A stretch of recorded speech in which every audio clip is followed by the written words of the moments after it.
me, your man, Louie Tee. Welcome to the 2019 NFL Draft Wrap-Up Series where your man Louie Tee aims to break down all 32 teams in the National Football League's 2019 NFL Draft using our baseball grading scale, single, double, triple, home run. There are no strikeouts here in the Draft Wrap-Up Series, as we cannot tell how these players are going to pan out, and I don't want to discount any of these young men before they get their chance in the National Football League. And so we'll get a score for each and every single player selected in said team's draft. We'll apply bonuses when necessary, get an aggregate score, divide by the number of picks, which will yield us an overall grade for that team's draft. We'll then move on to the next team in the series picked by you. That's right, you, the viewer, are in total control, as this is the You Pick format. Simply be the first to leave a comment in the comment section of this and future videos stating two things: the phrase next and the team you'd like to see next. Some examples: Jags next, Duval next, Jaguars next, Jags. You get where I'm going with this. As a matter of fact, the next team up in the series is none other than the Jacksonville Jaguars. Duval! And so Dave Caldwell turned in what I think is another excellent draft. I've always been a fan of his. There are about 5 or 6 teams in the league that just know how to do the draft. The Jaguars are one of them since the arrival of GM David Caldwell. And I think this is another one of those gems he's put forth now. There's a lot of pressure on the organization to win this season after the lackluster year turned in last season, coming off the heels of making it to the AFC Championship in 2017. So I think there are a number of different things that we've seen them do this offseason to put themselves in a position, none bigger than, of course, the acquisition of quarterback Nicholas Foles from the Philadelphia Eagles in free agency. And so now they feel like they've got the signal caller that can take them over the top. They've replaced their offensive coordinator. Last year, Nathaniel Hackett was in that seat. He was ousted throughout the season. And now they bring in John DeFilippo, who had success with Nicholas Foles in Philadelphia, winning the Super Bowl. And so there seems to be a little bit of synergy on the offensive side of the football. If Leonard Fournette can keep his head screwed on straight and they can get things going in the right direction there, you've got a run game. I'm not in love with the receivers, as you'll hear throughout this breakdown. I thought that they should have attacked the receiver position at some point in this draft. Maybe they like what they have and they think that their guys are going to develop in 2019, but I don't love what they have at the receiver position. I think they need more, but they also needed to attack tight end. They did that. They also need to protect Nicholas Foles. You're going to go out and spend all of this money, as we saw with Kirk Cousins in Minnesota. You better be able to protect him. They weren't able to do so in Minnesota. They didn't make the postseason. If you're going to go out and spend all this money on Nicholas Foles, you better be able to protect him. They went out and they went and got a right tackle, which was a big position of need for the Jaguars. So I thought they did a lot of good things. And one of my favorite players, and I didn't know anything about this guy until he was drafted, but he's all of a sudden one of my favorite players in this year's draft.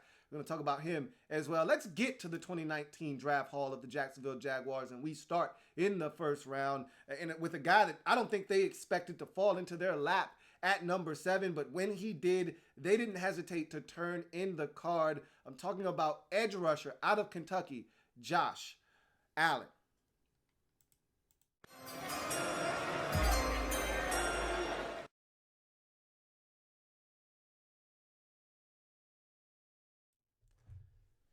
So I've already broken down Josh Allen out of Kentucky, did a breakdown of him on my Draft Prospects 101 series. So if you're looking for a thorough breakdown of Josh Allen and what he brings to the table, check out the Draft Prospects 101 series on the Louie Tee Network, which if you're watching this video, you're probably already on. Make sure you hit that subscribe button if you haven't already done so. Make sure you check out the Louie Tee Network podcast as well. Here's what I think about this move. It's just adding more talent on top of the talent they already have. But this was a necessity. All of a sudden, no more Dante Fowler Jr. You traded him away last year. And you look at the edge rusher position, which used to be a big strength for this team. All of a sudden now a little thin. All you're really talking about now is Yannick Ngakoue. And on the interior, you look at your big presence in Calais Campbell. But outside of those two guys, you really don't have anyone to get to the quarterback.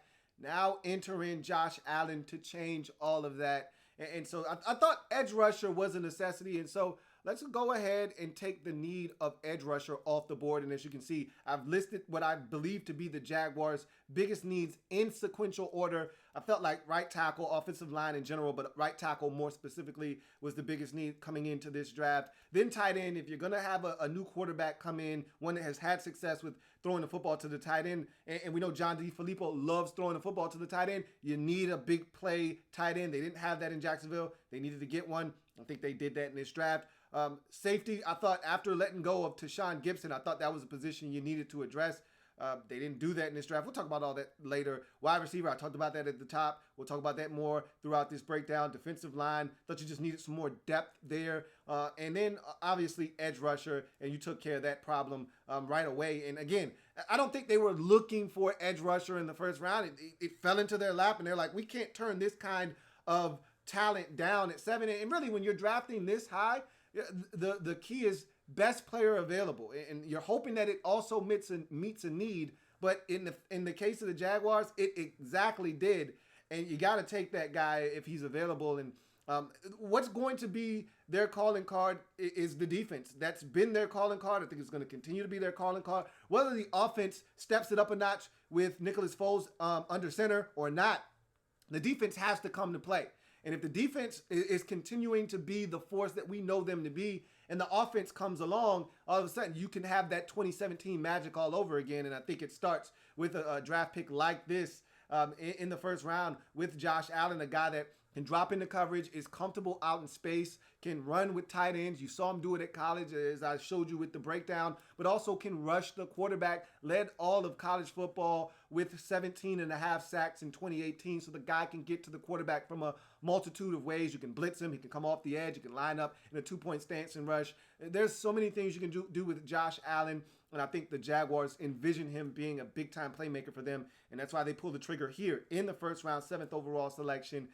Kentucky edge rusher for the Jacksonville Jaguars. Josh Allen, for me, is to start off their draft. Hits it high! Hits it deep! It is out of here! Now, my comp for Josh Allen is Anthony Barr. And I look at him as the Anthony Barr type. You know how Anthony Barr is able to run with tight ends and backs out of the backfield. And he's a Swiss Army knife of sorts. He's the leader of that defense in Minnesota for Mike Zimmer. I think that eventually Josh Allen can grow into that. But here's the thing. Anthony Barr was a double-digit sack getter at UCLA when he was drafted. He really hasn't been given an opportunity to rush at the next level. I'm hoping the Jaguars allow Josh Allen on third downs, obvious passing situations, to tap into his ability to get to the quarterback, and I think they will. So I think that's where he may differ from Anthony Barr, but similar kind of athlete, similar type of build. I think the similarities are very striking between the two players, and so that's why my comp for him is Anthony Barr. We move on to the second round, 35th overall selection, offensive tackle, offensive lineman out of Florida. Jawan Taylor is the selection.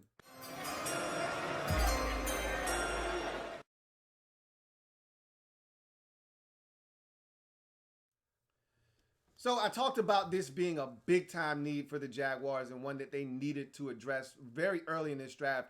Tackle isn't one of those positions you want to play around with when you need one as badly as the Jaguars did coming into this draft. You need to strike while the iron is hot. Get your guy and get him as soon as possible, because we know the tackle position drives up fairly quickly in the draft, at least the quality ones anyway. And so this was a unique draft in the sense that the tackle position wasn't as highly sought after, and the defensive talent was so rich that teams grabbed defensive talent up like hotcakes in the first round. So you saw offensive linemen drop in the draft, like a Cody Ford, like Jawan Taylor here, like Greg Little. So these are guys that in previous years would have been first-round selections, but because of the defensive talent and everyone reaching to grab theirs in the first round, you saw guys like Jawan Taylor fall to the second round. And I had a second-round grade on Jawan Taylor. He's not my favorite tackle in this particular draft. I thought there were guys that were better than him, mainly Dalton Reisner, but that's nor here nor there. You needed a right tackle. You got a right tackle, and I think he can get the job done. As I'll explain to you in my brief synopsis of Jawan Taylor. But first, let's take offensive line off of the board. It was a big need. It was my very first need on the draft needs for the Jaguars, and they took care of that early in the second round. Here's what I think of Jawan Taylor. Big, heavy-footed SEC right tackle with 35-inch arms that help him in the recovery process. Let's stop there. So the fact that I threw in he played in the SEC means that he saw fierce competition. He saw the likes of Georgia and Tennessee and all of those teams that you see in the SEC, Kentucky. He saw those guys. He saw Josh Allen. So you got to see him against high-level competition, and he passed the test.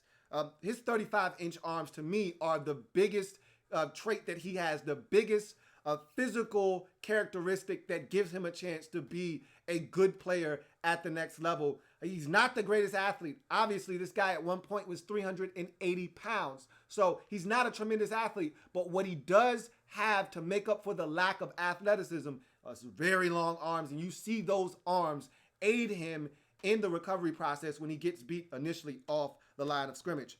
Taylor's athleticism won't wow anyone, but it is adequate in nature, does a great job of latching on to defenders and sustaining, but quick inside moves can be problematic, surprisingly impressive versus speed to the outside, and does his job in the run game. So what you'll see from him is, because he's slow of foot and he's so heavy-footed, he tends to open up his hips to speed very quickly. And what that does is it opens up a massive B gap. So what you'll see is guys threaten him to the outside. And that's what you do.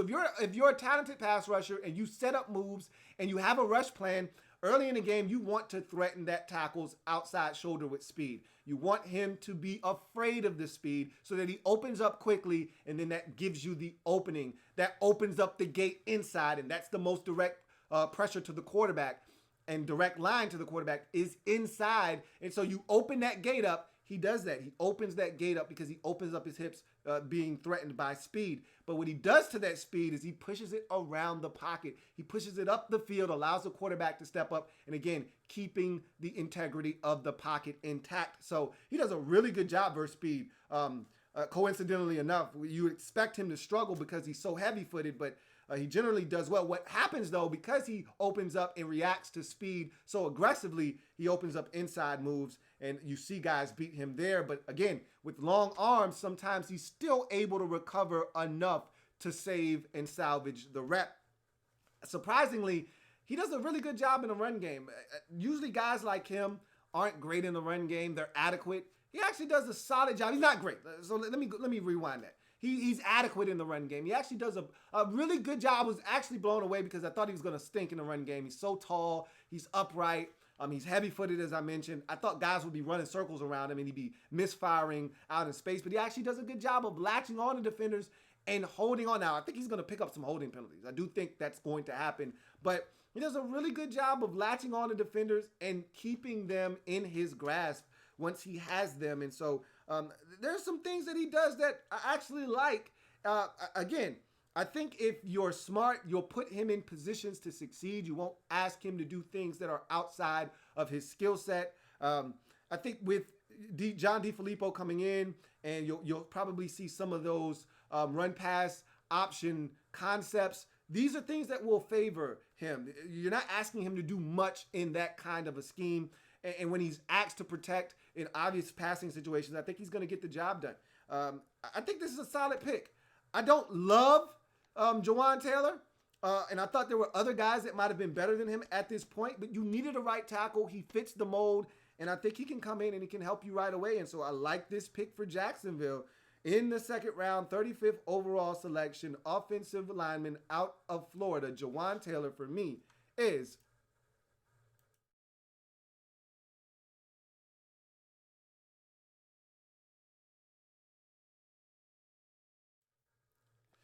my comp for Jawan Taylor is Jawan James, the offensive tackle that was drafted in the first round by the Miami Dolphins and then since has been moved on to Denver in this offseason.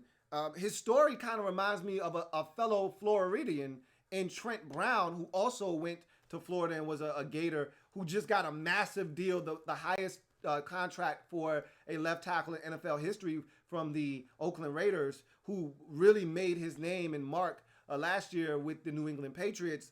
Remember, Trent Brown was up around 380 pounds himself, well over 380 pounds at one point, got down to 380 for the combine, and then was able to get in even better shape as he worked his way down to about 335 or so, 340 with the San Francisco 49ers, and played himself into enough shape to get a chance to be a left tackle for the Patriots, took care of business there and parlayed that into a massive deal. He kind of seems in that same kind of realm, but he's more Jawan James than he is Trent Brown. But nonetheless, you move on to another massive pick in this draft for the Jaguars, third round, 69th overall selection. Tight end out of San Jose State, Josh Oliver is the selection.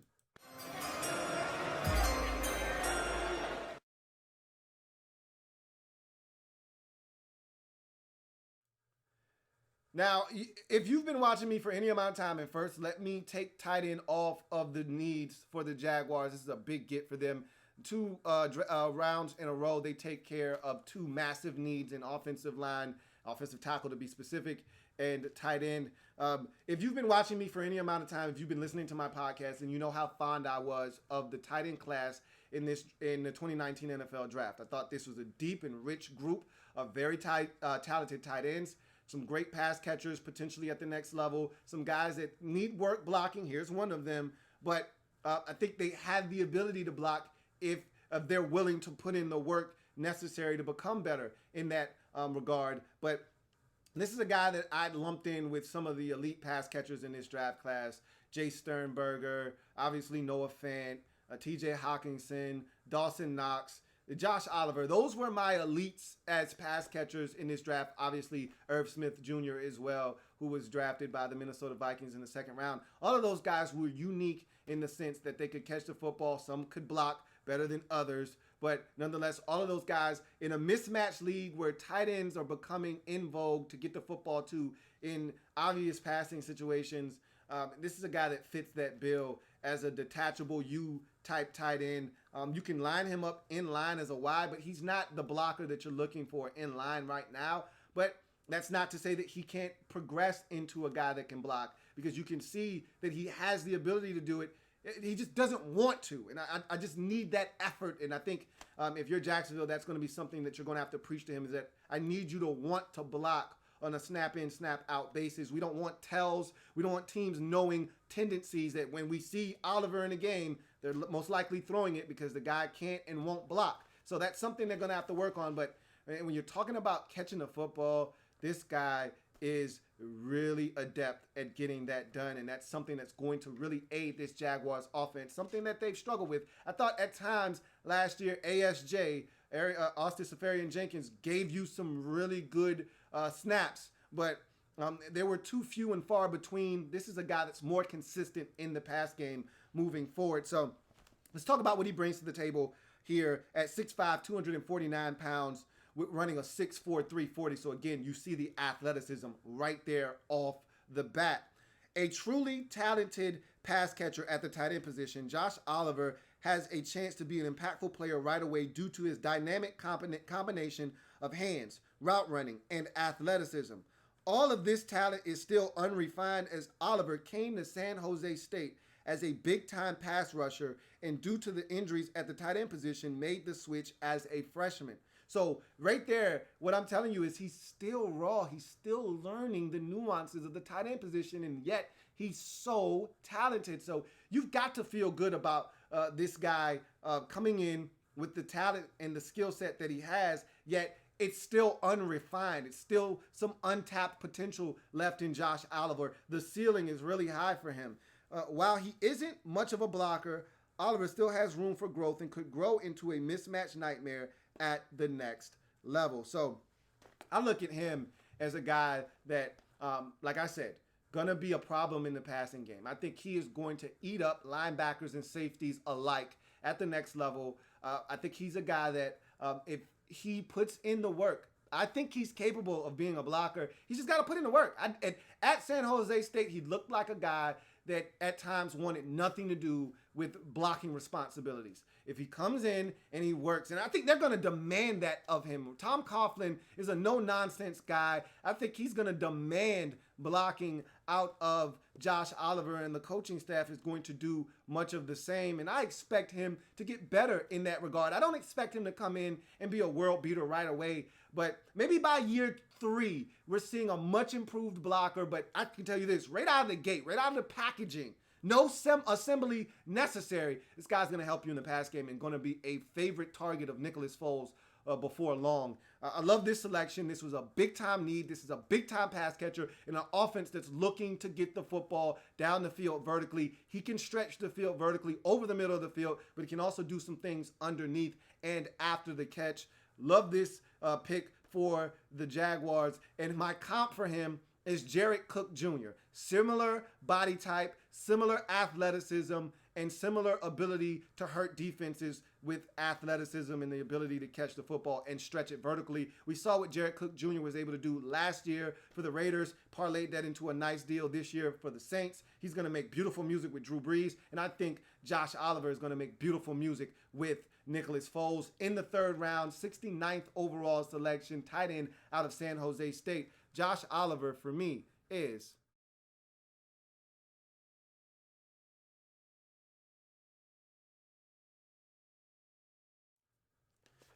so we move right along to the next pick, and we're still in the 3rd round, 98th overall selection. This one caught a lot of people by surprise, including myself, but this guy has turned into one of my favorite players in the 2019 NFL Draft.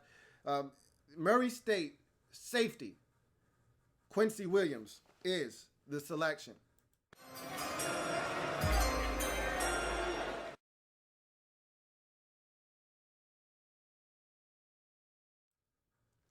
So this whole story was amazing to me because coming into this draft, I knew nothing of Quincy Williams. As a matter of fact, all you heard was Quinnen Williams, not Quincy Williams, and you wouldn't have even known that this was his younger brother here. But Quincy Williams is, or excuse me, the older brother of Quinnen Williams. Quincy Williams is a guy that was under-recruited, as you can see. He ended up at Murray State. And you didn't hear much about him. He wasn't invited to the combine, wasn't invited to any of the all-star games, had to go to somebody else's pro day to showcase his skills. This was a guy that didn't garner a lot of attention throughout the process, but there were some teams that were on the Quincy Williams radar.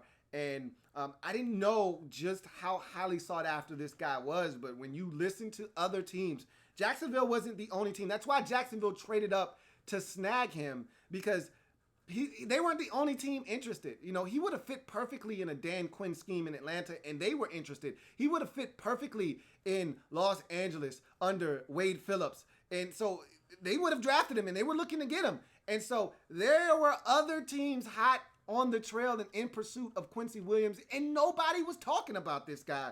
But when you watch him on tape, you see why teams are so intrigued by his skill set. Now, we didn't know, and I didn't put this on the list because I didn't want to cheat. I made the list of needs prior to the draft and before Telvin Smith announced he's not going to play in 2019.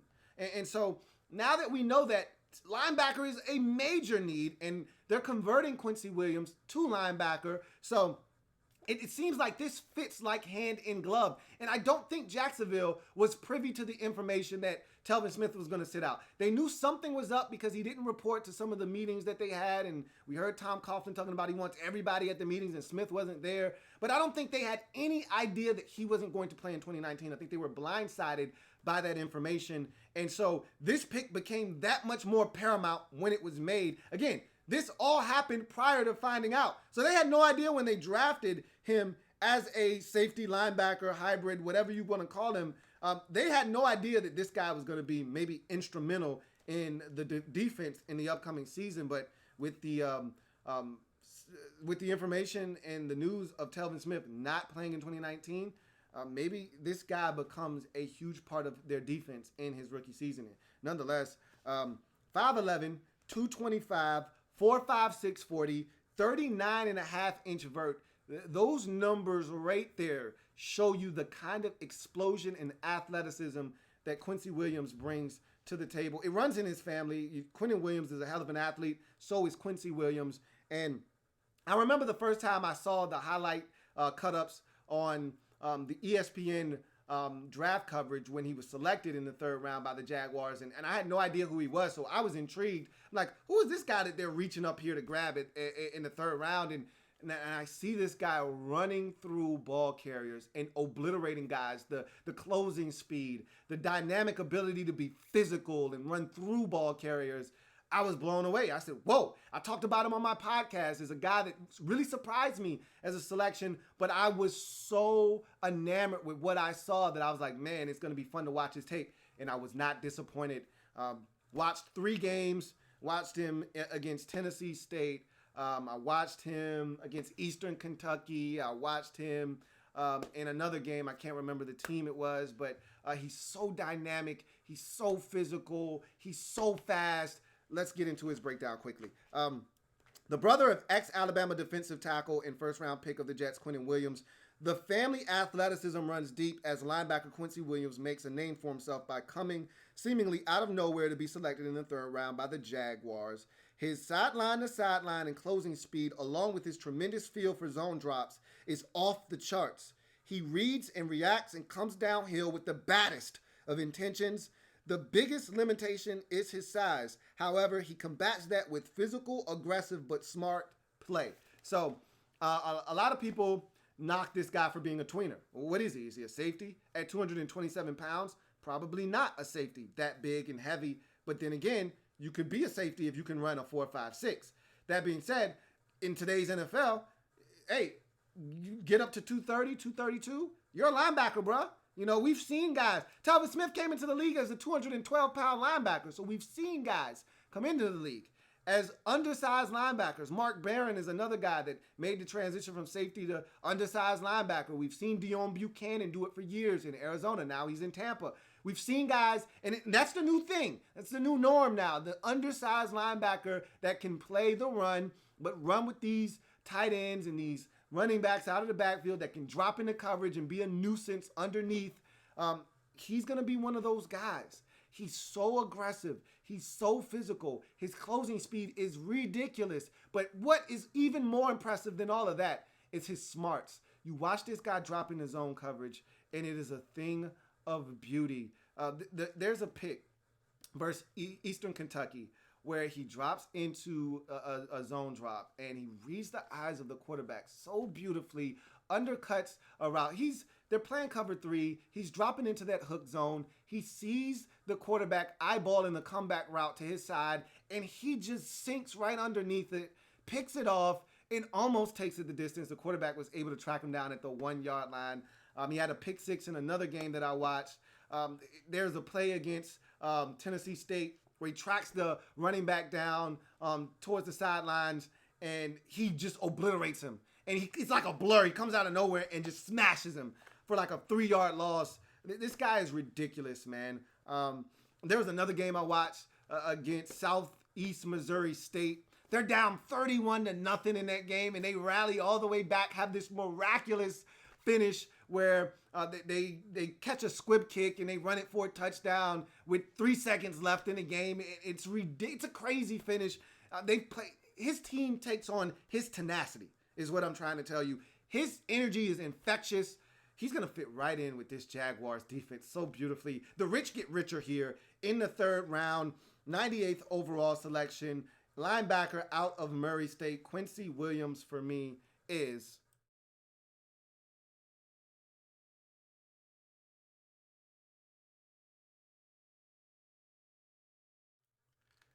And if you're looking for a comp for Quincy Williams, think Takeo Spikes, the longtime NFL linebacker that was a playmaker, that was a physical presence, that could pick passes off, drop into coverage, really smart and intelligent. Think Takeo Spikes when you think of Quincy Williams. All right, so we move on now to the 5th round. You traded up, so you lost your 4th rounder, but that's nor here nor there. You got a hell of a football player. So we go to the 5th round, 140th pick overall, running back out of Temple, Raquel Armstead is the selection.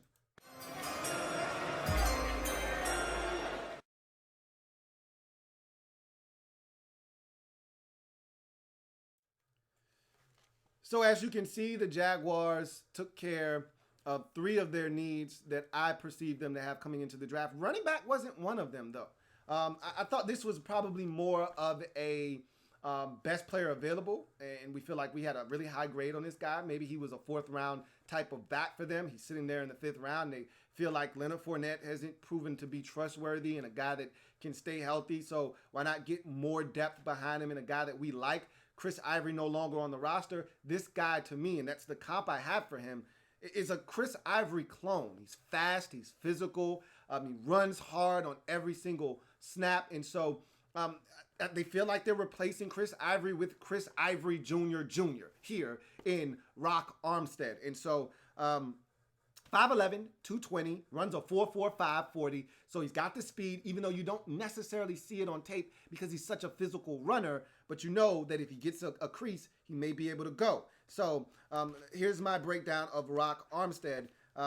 Physical, decisive back that has the agility but tends to run to contact. Has decent speed but rarely is on display because of his penchant for running to contact. Really quality runner that will have a quality NFL career, not much of a receiver. So in essence, I think he's a 1st and 2nd down type of back. Maybe he can catch it. Maybe they just didn't throw it to him enough at Temple. I didn't see a guy that blew me away in the receiving game. Didn't look like a natural catcher of the football, but that's nor here nor there. What this guy does is he runs in between the tackles on 1st and 2nd down. If you need a hammer on 3rd down, he can be that as well. I think he's going to be a quality backup for you. You went out in the offseason, though, and you signed Alfred Blue, and you brought in a number of guys that Spencer Ware and a number of guys that I felt like made you comfortable enough at the running back position that you didn't need to do anything in the draft. I thought there were other needs. This 5th round pick could have been spent on a wide receiver that could have helped you, like a Kelvin Harmon, who was sitting here for the taking here in the 5th round. You could have drafted a safety at this point of the draft. Maybe there weren't any safeties that you liked in the 5th round. I don't blame you for that. The safety market was pretty much depleted at this point of the draft, but I thought there were other positions that you could have addressed here. Maybe defensive line.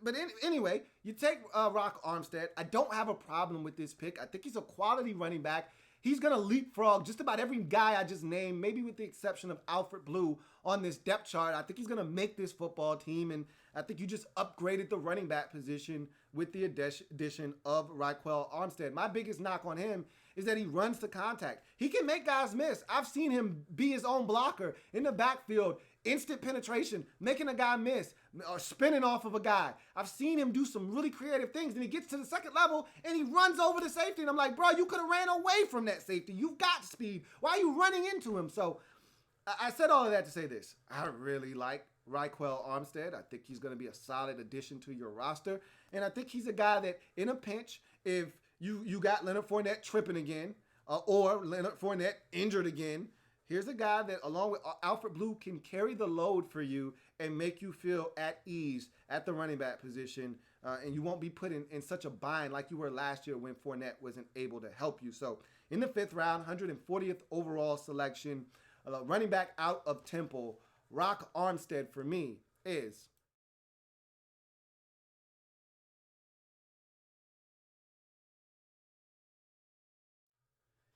So you go to your next pick, and it's the 6th round now, 178th overall selection.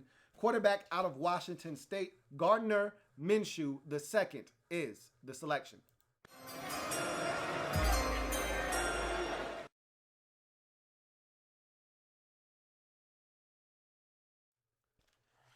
So, as I've said before, if you listen to my podcast, I already gave out a 00, but I'll give out another 00 here. All right. Okay, I was wrong. Okay, I've made a very, very profound statement early on in the process, a definitive one that pretty much stated guys like Gardner Minshew and Trace McSorley and Easton Stick aren't getting drafted, so don't ask me about these guys. All right, I told you they're about 9, and I said maybe 10 if you want to throw in Trace McSorley, who I thought had a chance, an outside shot of getting drafted, and he did by the Baltimore Ravens. But I said these other guys, Brett Rippon, Easton Stick, Gardner Minshew the second. These guys aren't getting drafted. Don't ask me about these guys. Well, I was wrong, okay? Okay. I was wrong. Gardner Minshew got drafted, and he deserved to be drafted. After watching closer, because I watched a lot of Pac-12 after dark football, and Washington State's offense can be redundant because they're throwing it on just about every single snap.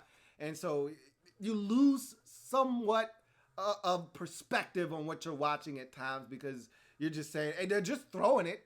It's just pitch and catch, right? Ton of underneath routes, a lot of crossers, a lot of shallow crossers, a lot of, dump offs to the running back out of the backfield, a lot of timing stuff underneath.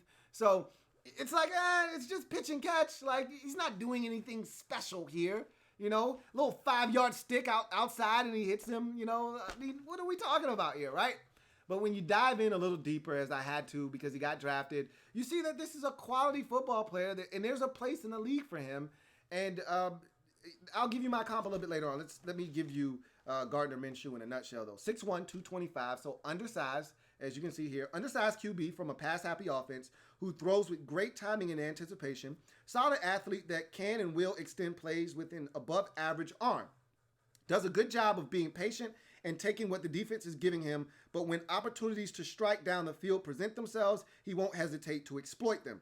Somewhat frantic under pressure and most vulnerable to mistakes when under duress, and his short stature also makes seeing over the line an adventure at times, with balls being batted down and sometimes airmailing throws and having them picked off. So when I watched Gardner Minshew, I saw a guy that was very comfortable in his skin at Washington State. That offense fit him like hand in glove. He got rid of the football quickly. He got rid of it in timing and anticipation. I watched him against Washington late in the season in a snowstorm, and Washington is dropping 8 pretty much the entire game, rushing 3. And all he had were underneath opportunities, and he took what the defense was giving him. But in that same breath, they came with the pressure. The defensive tackle beat the guard in the center, got pressure on him, and he airmails one over his guy's head right to one of the defenders. And I was watching him against Oregon. He takes him right down the field on the first possession of the game. He has them inside the 10-yard line. Oregon comes with an all-out pressure. I'm talking about the kitchen sink. They blitz about 7 or 8 guys. He's backpedaling for his life and throws it up for grabs. There's an easy underneath crossing route that if he hits, that receiver might walk into the end zone. But instead, he panics off his back foot, throws it up for grabs right to the safety, who then picks it off. So you see mistakes with Gardner Minshew under duress. That's important because that's what coaches and GMs and scouts are looking for. How do you react to pressure? Anybody can throw with a clean pocket. How do you react when pressure is being applied? I didn't always love Gardner Minshew's reaction to pressure. That being said, though, I like the fact that he is athletic enough to extend plays. I like the fact that he's not afraid to take shots into tight windows. He's not afraid to throw the football down the field, but also understands, all right, they're dropping 8. There's nothing there. I'm going to check it down and see if my back can't make something happen. And he did that as well. So there's a lot to like here with Gardner Minshew. He's a backup quarterback in this league, and he's going to get an opportunity to be that in Jacksonville. I don't see anybody stopping him from having an opportunity to crack this roster, but we'll see what happens. To me, he is an exact clone of Case Keenum, a little bit heavier at 225 than Case Keenum, who's probably more around 215 or so, but he's Case Keenum all day long. Case Keenum played in a similar offense in Houston coming into the league. Case Keenum is a guy that not going to wow you with his arm strength, but he's a solid athlete, can extend plays, takes what the defense is giving him, but when you give him an opportunity down the field, he'll drive it down the field. I see a lot of Case Keenum Case Keenum in Gardner Minshew. So that's my comp for him. I think this is a solid pick. This wasn't on my radar because I really feel like if anything happens to Nicholas Foles or he just doesn't play well, you're screwed. It doesn't really matter what you have at backup, just similar to last year. Blake Bortles, you put your eggs in that basket, you gave him an extension, he stunk, and then you started having to try out guys like Cody Kessler. You're doomed at that point. Same thing here. If anything happens to Nicholas Foles, you're screwed. So it really doesn't matter who's your backup at this point, but eventually you're going to need a quality backup that if Nicholas Foles goes down for 2 weeks with a sprained thumb, you're going to need somebody to step in. And maybe Gardner Minshew is that guy for you down the road. So we'll see. But I don't have a problem with this pick. I actually like this pick. It wasn't on my needs list, as you can see, because I thought you already had some capable guys that could compete on the roster. But nonetheless, here in the 6th round, 178th overall selection, Washington State quarterback Gardner Minshew, the second for me, is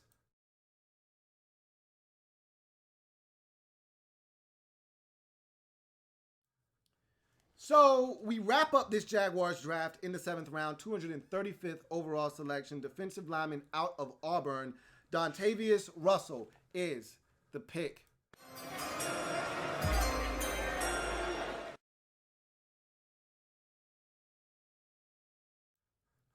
All right, so Dontavius Russell is a guy that I actually like watching him on tape. He's not going to blow you away with what he brings to the table. He's here in the 7th round for a reason, but I like this flyer that you took in the 7th round on Dontavius Russell. Before we get into his breakdown, though, this does handle another need in this Jaguars draft for me, and so we'll take defensive line off of the list of items. And so let's get to his breakdown quickly. A relentless effort defensive tackle who just grinds. His effort snap in, snap out is infectious, has a quick swim off the snap, and can disrupt plays with quickness at times. Solid at the point of attack and fights like hell to disengage and affect the play. Non-existent second gear and limited change of direction with average play strength reduces Russell to a rotational defensive lineman at best, but one that should have an NFL career. So, I said a lot there. So I'll peel off the layers quickly. This is a guy that I just love his effort, man. His motor gets me excited. And guys like Dontavius Russell, just off of the motor alone, have a place in the league. When you fight like hell, snap in and snap out like he does, and you give the kind of effort that he's giving on every snap that he's in the game, this guy's tank, even if it's empty, he's giving you maximum effort. Whatever he's got in the tank, you're getting 100% of it. And guys like that are going to make an NFL roster. He may not make this one. Maybe he doesn't make it this year. Maybe he's on the practice squad, but he's eventually going to end up on an NFL roster. And so I can see that happening because of his motor, but he also has some quickness off the snap. When he times it up right, and he can get in the backfield and disrupt plays, and he can make some plays beyond the line of scrimmage. But once he gets through the initial offensive lineman, there's not a second gear. There's not okay, watch him accelerate and close the distance between him and the quarterback or him and the running back. He doesn't have that extra gear to go and track a guy down like you see from elite defensive linemen like a Quincy Williams or an Ed Oliver, where you see, God damn, look at him close that distance. He didn't have that extra gear. You know what I mean? His change of direction is so limited.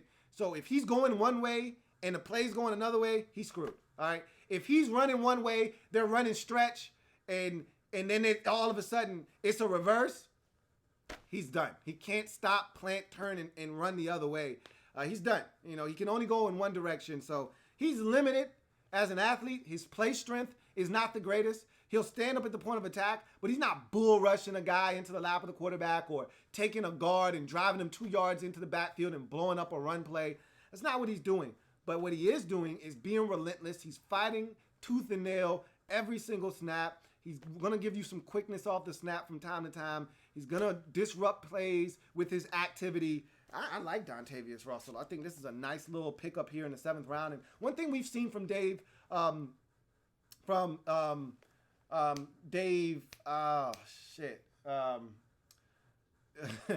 David Caldwell, your GM over the years, is he loves to shop at the SEC store. When all else fails, hey, just grab somebody from the SEC.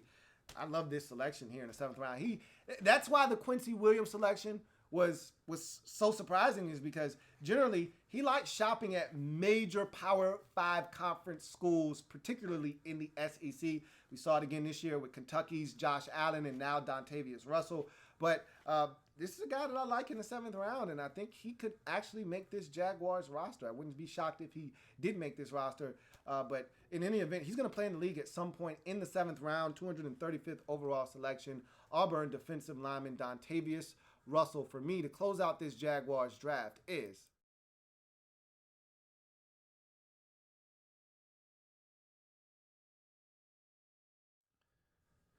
So as you can see, this was a really quality Jaguars draft, man. I was impressed. Once again, he did it again. Dave Caldwell coming up clutch for the Jaguars in the draft, stockpiling more talent on top of talent.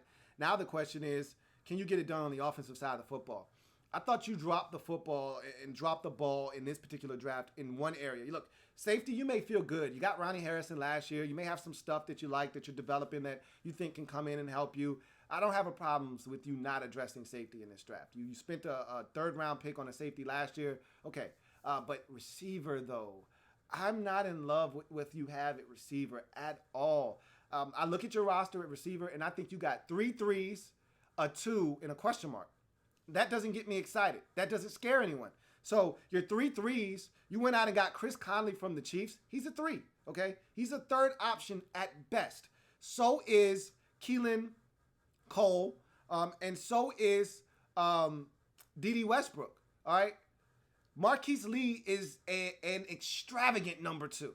An extravagant number 2. He's nobody's number 1 wide receiver. And he's coming off of an injury, so you don't even know what you're getting. And then the question mark is DJ Chark, who you drafted in the second round out of LSU last year. So essentially what I'm saying to you is you don't have anybody you can count on. You just got a bunch of stuff. And none of it scares anyone except for DJ Chark's speed right now. And so I'm not sure you have enough at receiver to really give Nicholas Foles what he needs to be as productive as he can be. Now, Josh Oliver at tight end is going to help a ton. If the running game is back to where it was in 17 with Fournette as a rookie, you may have something there, which will give you opportunities to run play action fake and give Foles an opportunity to maybe hit Chark down the field for some explosive plays, to maybe hit Keelan Cole down the field for some explosive plays, to maybe get it to D.D. Westbrook over the middle wide open and allow him to get freaky in space. These are things that are possible, but just off the strength, and yes, Chris Connolly can run. I'm aware of this.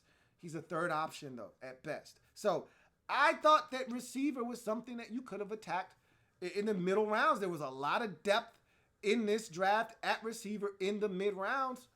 Maybe you got an undrafted guy that you like that may ultimately make your team. I don't know. I just, what I've seen, I'm not impressed with. That's all I'm saying.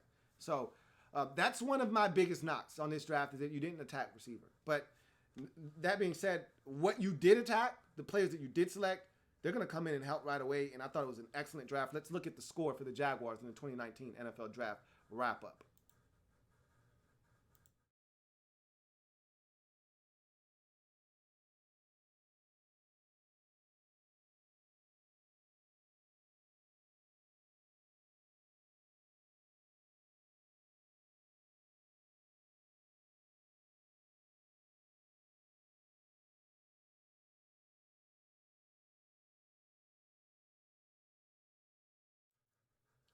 So that's going to do it for the Jacksonville Jaguars in their 2019 NFL Draft wrap-up here on the Louie Tee Network. I thank you guys for joining me. Remember, check out the Louie Tee Network podcast available on Stitcher, Google Music Play, Apple Podcasts, TuneIn, Spotify, and, of course, the website, louietnetwork.net.